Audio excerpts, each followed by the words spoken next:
Hello, everyone, and welcome to Sustainapreneur Podcast, Episode 10, where we dive back into the generational discussion, only this time it's about the regeneration. We're going to be talking about you in this one, so stick around.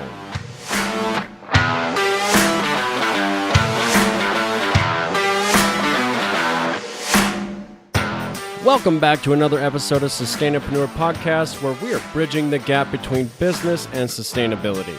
We want to educate and motivate sustainapreneurs by discussing important topics, debating different perspectives, and by showcasing those of you out there who are doing it right now. I'm your host, Nate Hansen, and we're glad to have you with us. So let's get started.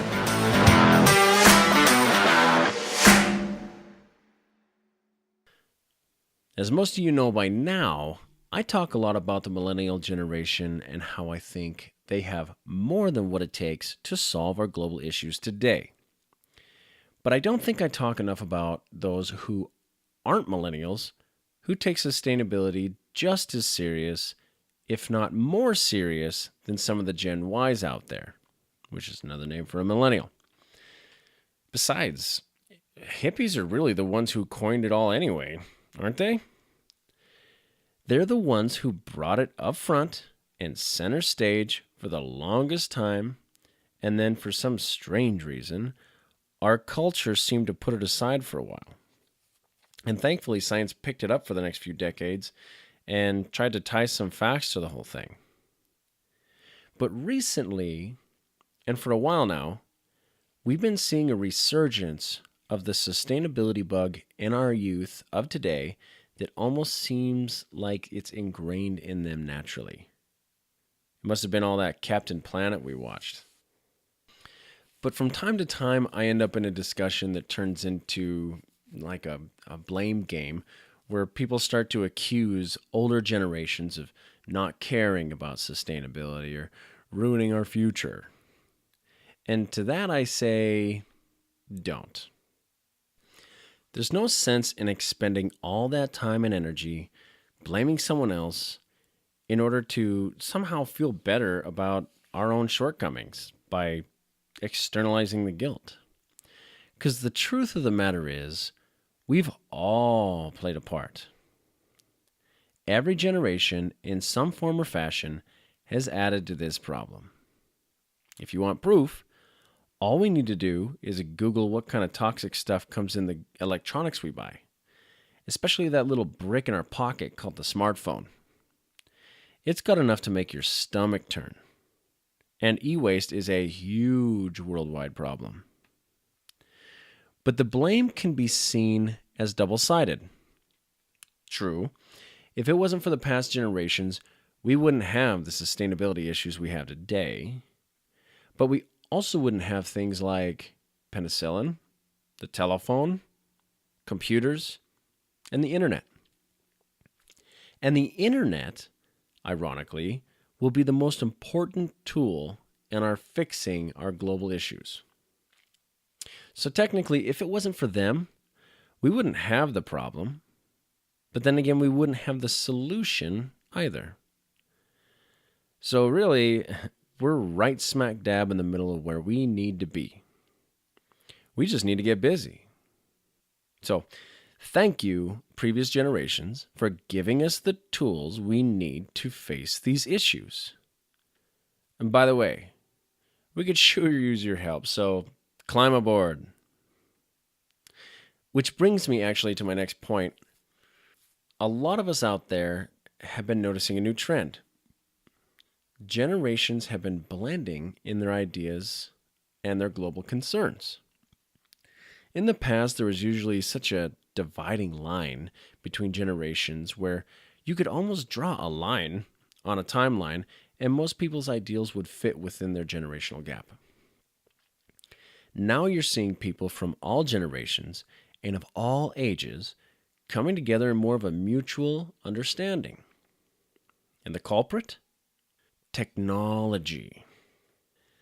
And now that we've gotten pretty accustomed to the ins and outs of the internet, for those who were capable, they found new corners of the web where a totally different perspective may have been lurking, and they began discussing it, and it helped to broaden their view. There are some who seem to only use it to find places to confirm their beliefs.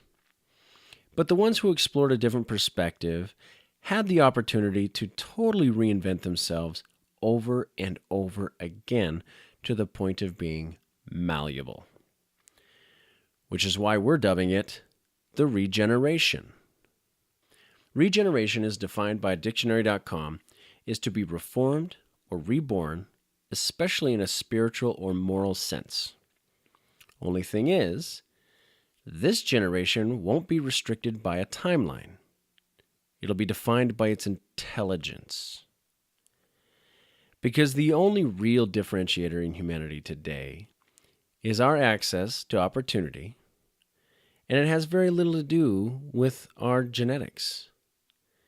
As long as someone is born with average intelligence and access to the World Wide Web, they have a similar opportunity to understand a different perspective. And really, the only thing holding them back is their perception of difference based on ethnicity, skin color, language, religion, political party, and all of the many, many, many other labels we use to divide ourselves. The only thing that truly separates us now is our willingness to learn. Those who have chosen to learn have learned that people from all corners of the earth aren't really all that different. You might not know it by watching the news or checking your Facebook feed, but more and more people are waking up to the fact that most of us just want to lead peaceful, meaningful lives, full of love, joy, laughter, and devoid of any kind of conflict or chaos. You leave them alone, and they leave you alone. And hopefully we can all become friends. Perfect world, right? We are beginning to see the similarities rather than the differences, because there are more things that we have in common than sets us apart. The most widely accepted unifying concept today is our desperate need for sustainability. If nothing else in the world is going to bring humanity back together, it's a common enemy. Only this time it doesn't have a stubby little mustache and a bad haircut or wear a swastika. It's our very own nature, and we have to first fight it within ourselves in order to fix it.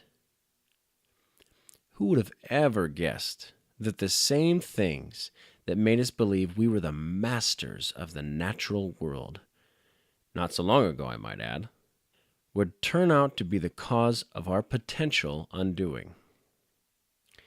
Now, the ones who have accepted this reality and are rolling up their sleeves to get busy, we consider a part of the regeneration. And sustainapreneurs, well, we're just doing it from the business end. So I talk a lot about my faith in millennial generation, but really, I only say that because they make up the majority of the ones concerned. But the growing number of intelligent people from every generation that are coming together to fight for the very survival of our species is nothing short of inspiring. Welcome to the regeneration.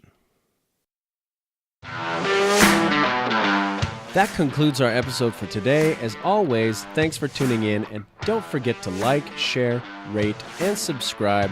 And we'll see you all again next time on Sustainapreneur Podcast, where we are bridging the gap between business and sustainability.